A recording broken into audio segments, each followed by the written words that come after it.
ZEE5 ಇರುವಾಗ ನೀವು ನಿಮ್ಮ ನೆಚ್ಚಿನ ಶೋಗಳನ್ನ ಎಂದಿಗೂ ಮಿಸ್ ಮಾಡಿಕೊಳ್ಳುವುದಿಲ್ಲ. ಅದು ಸಂಪೂರ್ಣ ಉಚಿತವಾಗಿ.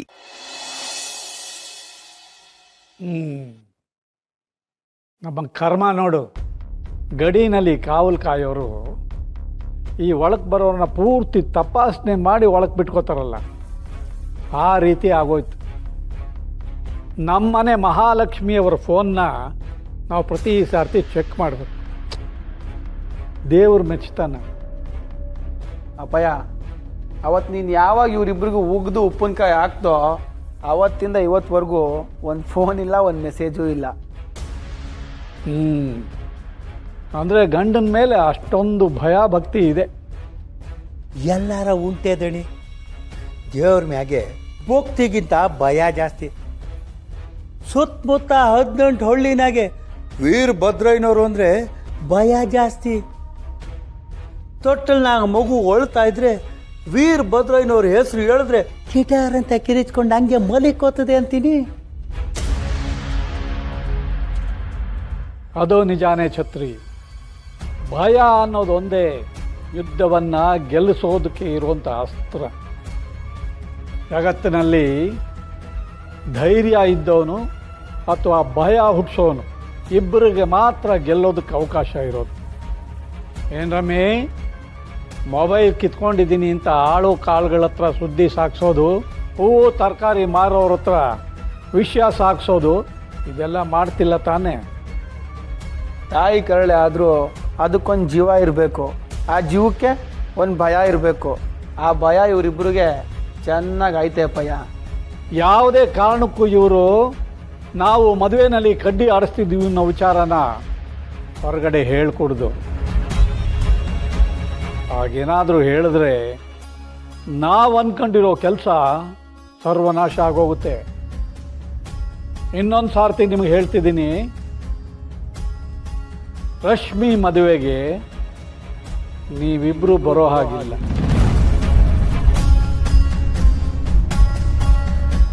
ನಾನು ನಿಮ್ಮನ್ನು ಕಳಿಸೋಲ್ಲ ಅಂತ ಹೇಳಿ ಶಿವು ಹತ್ರ ಕೆಟ್ಟವನು ಅಂತ ಅನ್ನಿಸ್ಕೊಳ್ಳೋದಿಲ್ಲ. ನೀವಾಗೆ ಬರೋದಿಲ್ಲ ಅಂತ ಅವನಿಗೆ ಹೇಳಬೇಕು. ಮದುವೆ ಎಲ್ಲ ಮುಗಿದ ಮೇಲೆ ನೀವಿಬ್ಬರು ಎಲ್ಲಿಗೆ ಬೇಕಾದರೂ ಹೋಗಿ ಸಾಯಿರಿ, ನಾನು ಕೇಳಲ್ಲ.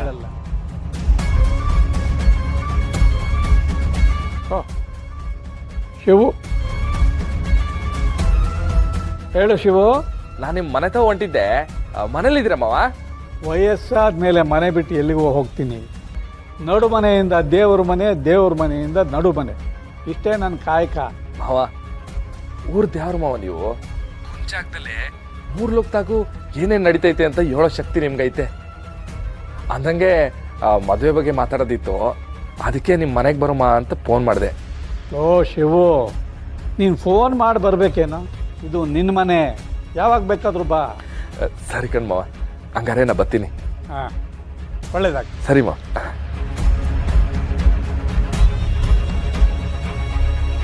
ನೋಡ್ರಮ್ಮಿ, ಮದುವೆ ವಿಷಯಕ್ಕೋಸ್ಕರ ಶಿವು ಮನೆಗೆ ಬರ್ತಿದ್ದಾನೆ. ಅವನೆದ್ರಿಗೆ ನೀವೇನಾದರೂ ಬಾಲ ಬಿಚ್ಚಿದ್ರೋ ಬಾಲ ಕಟ್. ಹೋಗ್ರಿ.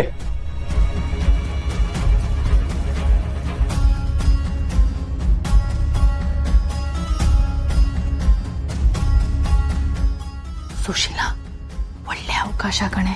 ಶಿವು ಹೇಗಿದ್ರು ಮನೆಗೆ ಬರ್ತಿದ್ದಾನೆ. ಅವ್ನು ಬಂದು ಇವ್ರ ಹತ್ರ ಮಾತಾಡೋಕ್ಕೆ ಮುಂಚೆ ಬಾಗ್ಲ ಹತ್ರ ಎಲ್ಲ ವಿಷಯ ಹೇಳ್ಬಿಡ್ಬೇಕು ಅವನಿಗೆ. ನಮ್ಮ ರಶ್ಮಿ ಭಾಳ ಉಳಿಯತ್ತೆ ಕಣೆ. ಈ ಮದುವೆ ಹೇಗಾದರೂ ಮಾಡಿ ತಪ್ಪಿಸ್ಬಿಡ್ಬೇಕು. ನಾನಂತೂ ಎಲ್ಲ ಸತ್ಯ ಹೇಳ್ಬಿಡ್ತೀನಿ. ಹೌದಕ್ಕ, ನಮ್ಮಿಬ್ಬರಿಗೂ ವಯಸ್ಸಾಯ್ತು. ಬದುಕಿದ್ದೇನು ಪ್ರಯೋಜನ ಹೇಳು? ಏನಾಗುತ್ತೋ ಆಗಲಿ. ಶಿವು ಬರಲಿ ಅಕ್ಕ, ಎಲ್ಲ ನಿಜಾನು ಅವನ ಹತ್ರ ಹೇಳ್ಬಿಡೋಣ.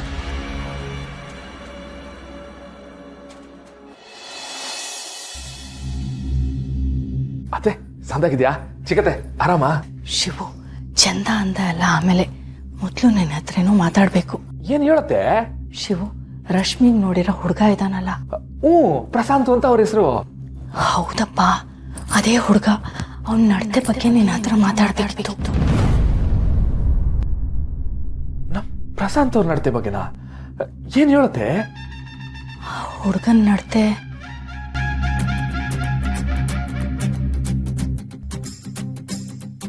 ಪ್ರಶಾಂತ್ ಅವ್ರ ನಡತೆ ಬಗ್ಗೆ ಏನಂತ ಹೇಳತ್ತೆ?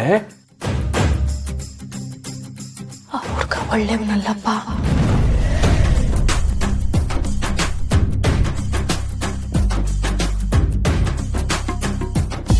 ಆ ಹುಡುಗ ಒಳ್ಳೆಯವನಲ್ಲಪ್ಪ.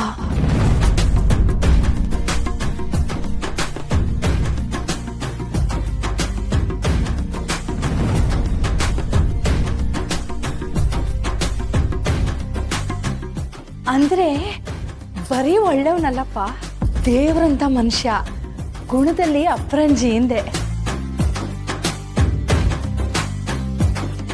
ಹೌದು ಶಿವು, ಎಷ್ಟು ಹುಡುಕಿದ್ರು ಅಂತ ದೇವ್ರಂತ ಮನುಷ್ಯ ಎಲ್ಲೂ ಸಿಗಲ್ಲ. ಒಂದು ಚೂರು ಕೆಟ್ಟ ಬುದ್ಧಿ ಇಲ್ವಂತೆ.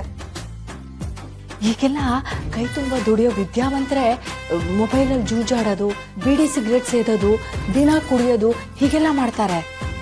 ಆದ್ರೆ ನಮ್ ಪ್ರಶಾಂತು ಆ ಕಡೆ ತಲೆನೂ ಹಾಕಲ್ವಂತೆ. ನಿಜ ಹೇಳ್ತೀನಿ ಶಿವು, ಅಂತ ಹುಡುಗ ನೀನ್ ಹೇಳ್ದಂಗ್ ನಾವ್ ಎಲ್ಲಿ ಹುಡುಕಿದ್ರು ಸಿಗ್ತಾ ಇರ್ಲಿಲ್ಲ. ಆ ಹುಡುಗನ ಜೊತೆ ನಮ್ಮ ರಶ್ಮಿ ಜೀವನ ತುಂಬಾ ತುಂಬಾ ಚೆನ್ನಾಗಿರುತ್ತೆ ಶಿವು. ಅಂತ ಗಂಡು ನಿನ್ ಮನೆ ಅಳಿ ಆಗಕ್ಕೆ 100 ಜನ್ಮಕ್ ಪುಣ್ಯ ಮಾಡಿರ್ಬೇಕು ಶಿವು. ಆಹಾ, ನನ್ನ ತಂಗಿ ಗಂಡನ ಬಗ್ಗೆ ನೀವೆಲ್ಲ ಹೊಗಳೋದನ್ನ ಕೇಳಿಸ್ಕೊತಿದ್ರೆ ನಂಗೆ ಏಟ್ ಖುಷಿ ಆಯ್ತೈತೆ ಗೊತ್ತೇನತ್ತೆ?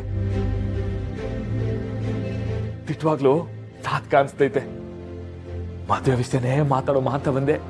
ಮಾವ ಎಲ್ಲ ಬರತ್ತೆ?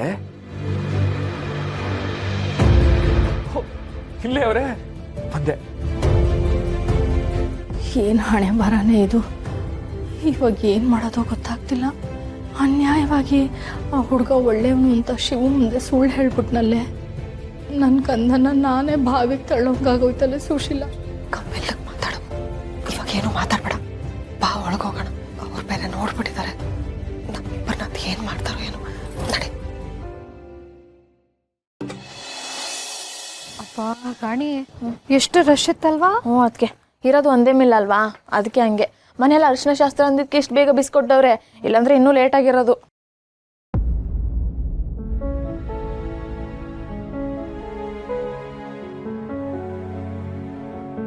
ಮಾವಯ್ಯ,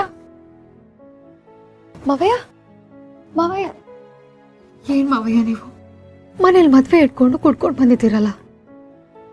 ನಾವು ಏನು ಹೇಳೋದಕ್ಕೆ, ಊರ್ ಜನ ಎಲ್ಲ ನೋಡಿದ್ರೆ ಏನು ಅನ್ಕೊಳಕ್ಕಿಲ್ಲ. ಜನ ಬಿಡು, ಅಣ್ಣ ನೋಡ್ದ ಅಂದ್ರೆ ಹೊಂದ್ಕೊಳಕ್ಕಿಲ್ವಾ ಹೇಳು?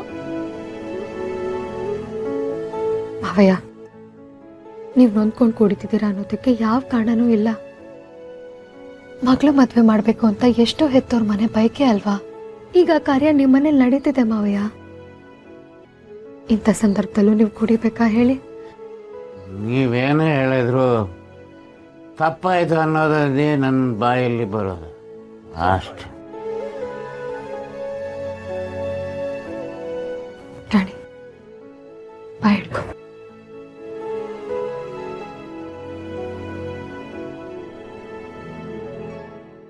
ZEE5 ಆಪ್ ಡೌನ್ಲೋಡ್ ಮಾಡಿ ಎಲ್ಲಾ ಸಂಚಿಕೆಗಳನ್ನು ಸಂಪೂರ್ಣ ಉಚಿತವಾಗಿ ನೋಡಿ.